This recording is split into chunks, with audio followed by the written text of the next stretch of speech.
সম্মানিত ভিউয়ার্স, দেখতে পাচ্ছেন ফরিদপুর জেলার পদ্মা নদীতে হচ্ছে একজন মুরব্বী চাচা জাল ফেলেছে। আসলে কি মাছ পায় একটু আপনাদের দেখানোর জন্য এখানে আসলাম। আমার থেকে কিন্তু উনি অনেক দূরে, এই মোটামুটি হচ্ছে এখানে অনেক পাড়াল, তো মানে হচ্ছে নিচে যাওয়া যাচ্ছে না, সেই জন্য যাইতে পারতেছি না। তারপরে এই পার থেকে আমি ঝুম করে দেখানোর চেষ্টা করব মাছ উঠলে। উনি কিন্তু জাল হচ্ছে এভাবে করতেছে, যে মাছ আছে কিনা এভাবে ঝাড়তেছে। আর হচ্ছে জঙ্গল মানে হচ্ছে জাহুন যেগুলা পেচ্ছে এগুলা যাতে চলে যায়। ওটা পেচ্ছে নাকি কাকা? ছোট বাইলে না? কতক্ষণ ধরে খাওয়াইতেছেন? আধা ঘন্টা হয়ে গেছে খাওয়াইতেছেন না? উক্তের মাছ হয় নাই? 3টে খোলা পাইছেন না? এই সময় তো গাঙ্গে যে জোয়ার আসতেছে, এই সময় তো চিংড়ি বাইলে এইগুলা পাওয়া যাওয়ার কথা, তাই না? ট্যাংরা, গুলশা ট্যাংরা। দেখতে পাচ্ছেন একজন আসলে বয়স্ক মুরব্বী, বয়স হয়ে গেছে, দাড়ি চুল পেকে গেছে।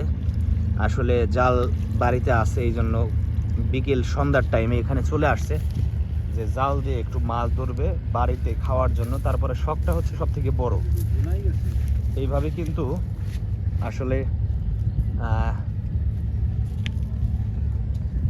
শৌখিনদার মানুষ যারা আছে তারাই মাছ ধরে, পাশাপাশি আগে থেকে বিয়ে আসছে, জাল মাছ ধরে আসছে। তো আসলে ওনারা এই সময়টাতেও জাল দিয়ে মাছ ধরার চেষ্টা করতেছে এই বয়সে এসে। এই যে দেখেন জালটা কিন্তু খেয়াও মেরে দিয়েছে, মানে হচ্ছে মিডিয়াম সাইজের জাল। জালটা যেভাবে ছড়াইলো আসলে সুন্দরভাবেই ছড়াইছে। খেয়াওয়ের সাথে সাথে খেয়াও দেওয়ার পরে হচ্ছে টুনি ধরে রাখছে একটুক্ষণ, এরপরে হচ্ছে জালটা তলায়ে গেছে। এরপর হচ্ছে উনি আবার আস্তে আস্তে ধীরে ধীরে জাল কিনারাই টানতেছে। কিছুতে বাঁচছে নাকি মনে হয়?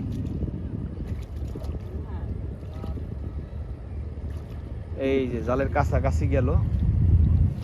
ওই যে নিচে পাড়ে মাটি আছে, তো মাটিতে অনেক সময় বেঁধে যায়। নদীর পাড়ে অনেক সময় গাছ গড়ান থাকে, এইগুলাই বেঁধে যায়। এই কারণে হচ্ছে জাল টান দিলে শক্ত হয়ে থাকে, নিচে আসতে চায় না। তো চাচা আরেকটা খেয়াও দিছে, ওই খেয়াতে হচ্ছে ছোট্ট একটা মাছ পেয়েছে। এই খেয়াতে কি পাইছে একটু আমরা দেখি। মাটি বেশছে বেশি না? মাটি উঠছে বেশি, প্রচুর পরিমাণে খেয়াওয়ের সাথে। তো উনি হচ্ছে জালটা হচ্ছে এখন ধুতেছে। আমরা একটু পরে আসলে দেখব যে কোনো মাছ আসলে জালের সাথে আসছে কিনা। আসলে কিন্তু আমরা দেখতে পারবো। আসলে শখের বিষয়টা হচ্ছে সব থেকে বড়, বুঝছেন? ওই দিকে দেখেন আবার বেয়ার জাল দিয়ে খেয়াও মারছে, ঠিক আছে? ওইখানে হচ্ছে মাঝখানে, নদীর মাঝখানে বেয়ার জাল দিয়ে খেয়াও মারছে। আর উনি হচ্ছে এখানে খেপলা দিয়ে খেওয়াইতেছে। নদীতে হচ্ছে জোয়ার আসতেছে, তো এই সময় হচ্ছে একটু স্রোত, এই যে কচুরি পানা ভেসে যাচ্ছে স্রোতে, দেখছেন?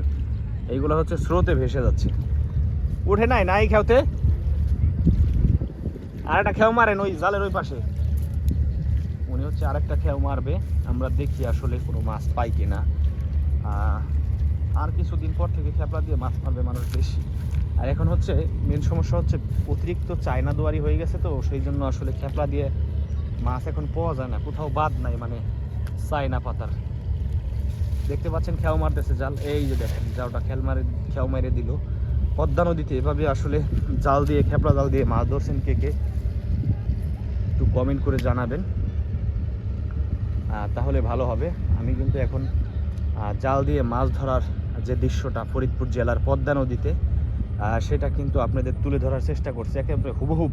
এর মধ্যে কোনো কাটছাট নাই ভিডিওর মধ্যে, বুঝছেন? ডাইরেক্ট ভিডিও, যেটার মধ্যে কোনো হচ্ছে নয়েজ হয় নাই, যে এই জায়গা থেকে একটু কাইটে আইনে, ওই জায়গা থেকে একটু কাইটে আইনে, এরকম কাজ আমি আসলে করি না। তো আমি যেটা দেখাই মানুষকে শুরু থেকে শেষ পর্যন্ত পিওর ভিডিও দেখাই, যেটা দেখলে মানুষ বুঝবে না যায় এই ভিডিওটা পিওর। দেখছেন প্রচুর পরিমাণে কাদা উঠছে জালের সাথে, হচ্ছে কাদা, প্রচুর পরিমাণে কাদা উঠছে। জাল ভার হয়ে যায় কাদায়, এত পরিমাণে কাদা। জালটা ধুয়ে হচ্ছে ঝাড়বে। উঠছে নাকি দূরে টানে? মনে হয় না, না? এই যে দেখতে পাচ্ছেন এখন হচ্ছে জাল ঝাড়তেছে। জাল ঝাইরা হচ্ছে এখানে মাছ পাইলে সেটা ব্যাগের মধ্যে রাখবে। ওনার কোমরে একটা ব্যাগ গোজা আছে, ওই ব্যাগের মধ্যে হচ্ছে মাছ রাখে। আর মাছ না পাইলে হচ্ছে জালটা ছাইরে আবার খেয়াও দিবে। গোসল করার আগে কটা খেয়াও দিতেছেন তাই না? আসলে মাছ ধরাটা হচ্ছে শখের, বড় শখের। এই বয়সে দাড়ি পেকে গেছে, চুল পেকে গেছে, তারপরেও কিন্তু খেপলা নিয়ে নদীতে আসছে মাছ ধরার জন্য। কতটা শখ থাকলে। বাইলে না ছোট বাইলে, ওই যে ছোট বাইলে উঠছে দেখছেন। আসলে পদ্মার মাছ যেটাই উঠুক, এটা কিন্তু স্বাদ আছে এবং দাম আছে।